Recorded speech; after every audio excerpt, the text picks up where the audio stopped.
Welcome to today's session of Advanced Computer Architecture. In this paper, Advanced Computer Architecture, we are discussing the concept of parallel computers, the architecture of parallel computers, performance of parallel computers, types of parallel computers. So under this, now we are reviewing the first unit. And in last few sessions, we are discussing a main topic, system attributes to performance. The concepts, measurements which are used for assessing the performance of a computer in general. So in relation with that, so far we have seen turnaround time, and in the last session we discussed clock rate and CPI, yet another measure used for measuring the performance of a computer by means of programs. We define what a clock rate is, and based on the clock rate we define and we insisted the need of CPI. So we just review what we have covered so far in the last three sessions. So I said there is a clock, system clock within the computer which entirely controls the devices on the computers. All the devices within the computer are controlled, even driven by the system clock. The system clock is generating continuous pulses, and the clock pulses are synchronizing the functionalities of each device, I said. And the clock, actually the system clock is operating in a constant period time, and it is measured by means of cycle time with a symbol, measured with the symbol tau in nanosecond. The inverse of the cycle time is called, what is that? Z clock rate, and it's measured in frequency, that is 1 by tau in megahertz.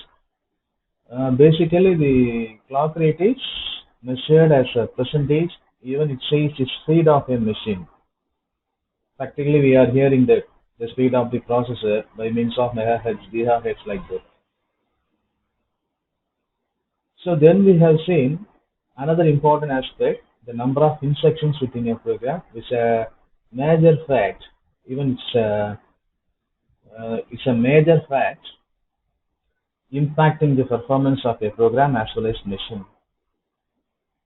So basically, the size of a program is measured by using the number of instruction count IC. IC, that means number of instruction on source program.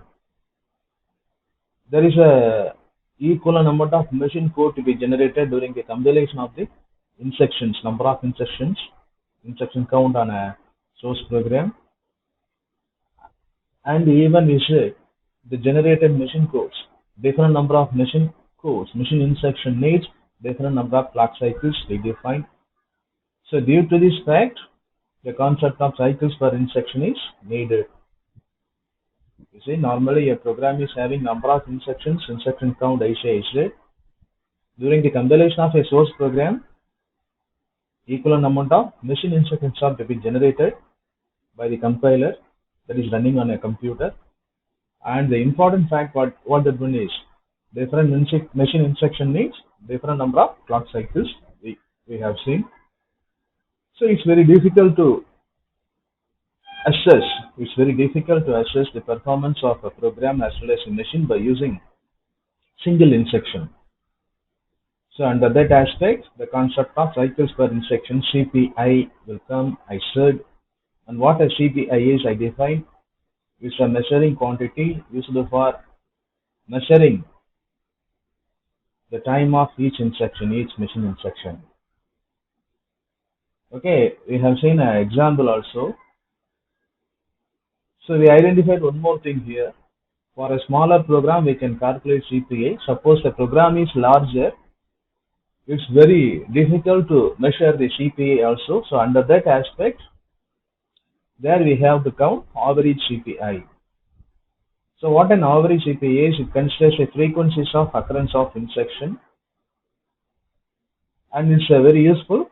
Average CPI is a useful measurement needed for larger amount of instructions, that means larger programs we have seen. So with this clock rate, CPI, and instruction count, we can calculate the CPU time. CPU time, entire CPU time of a machine by using this formula. T equal to IZ, it's a product of IZ and CPA and tau. Then we expanded the CPI even by considering 5 facts: instruction phase, decode, operand phase, execution time, and the storing of results. So under this, the processor is only doing instruction decode and execution. The remaining 3, that means instruction fetch, operand fetch, and storing of results are carried out by the memory. So under this aspect, I have seen the memory is taking more time than the processor time. Okay, even we define the entire timing of memory as memory cycle, and we compare this memory cycle with the process cycle P by means of K. So finally, we identified K depends on state of memory and the relationship with the processor. That means interaction with the processor. So based on this concept, we expanded the CPU time with these concepts. So finally, we define the CPU time is the product of IZ and the cumulative sum of PM and the product of K in turn with the product of tau. So we defined all this. So now we are in a stage to define MIPS, millions of instructions per second.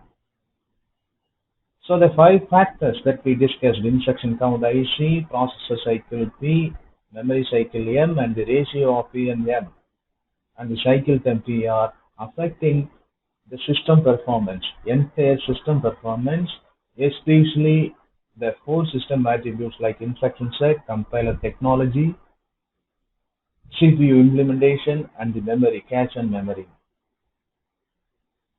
Okay, suppose any one of these 5 factors are affected, any one of these 5 factors or a combination of these 5 factors that we discussed are affected, ultimately the system attributes, the set system attributes, instruction set, compiler technology, that are also to be affected. Moreover, the system attributes, the evaluation of system attributes, even the processing of system attributes like instruction set, compiler technology. So these are all ultimately affecting the performance factor. So there is a proportional relationship in between the performance factors and the system attributes. Suppose the instruction set is to be modified, then instruction count is affected. Okay, suppose a compiler is producing minimum object code, memory cycle is optimized. Suppose the memory is taking larger time, then we have to conclude the compiler technology produced a code which is not in an optimized format. So in such a way, we have to take the relationship in between the performance factors and the system attributes. So with these all, now we are defined, even we are in a state to define millions of instructions per second. So why we have to define this? Because we are discussing parallel computers, parallel computing environment. So under a parallel computing environment, not a single instruction is executed, even not a single program is executed. Per second, there are millions, even billions of instructions are to be executed. So we have to assess the performance of a parallel computer. In particular, we have to assess the performance of a parallel computer by using such performance factors like MIPS. So what a MIPS is, we have to define. So for that one, we have to take the capital C is the total clock cycles needed by a program, and we have to define the CPU time in relation with the capital C, that is T equal to C into tau. Tau means we know well cycle time, total clock cycles in the cycle time. Even you can define it inversely, that is by means of clock rate C by F. So with this C by F, you have to define CPI, that is equal to C by capital C by IC. That means the total clock cycles divided by instruction count. So with this arrangement, The MIPS rate is calculated as instruction count divided by T into 10 to the power of 6. That is in microseconds.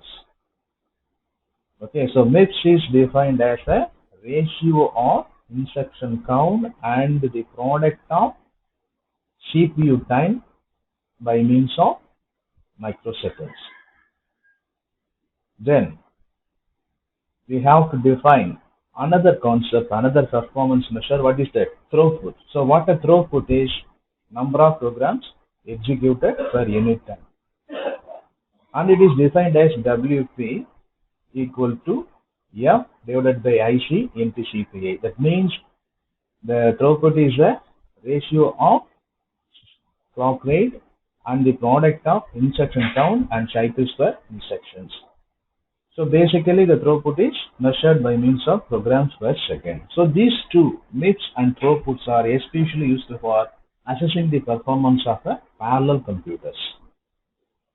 So now we define in this topic system attributes to performance. We define turnaround time, clock rate CPI, and MIPS throughputs. So these are all the measurements attributes used for assessing the performance of a parallel computer. So here also we define performance factors: instruction count IC, processor cycle P, memory cycle M, and the ratio, and importantly tau. So now the topic is over. So next we have to switch on a new topic. What is that? Programming environment. So after completing the system attributes to performance, next we have to discuss a new topic. What is that? Programming environment. So what a programming environment is, it's a situation providing all the facilities for running a program successfully on a computing environment.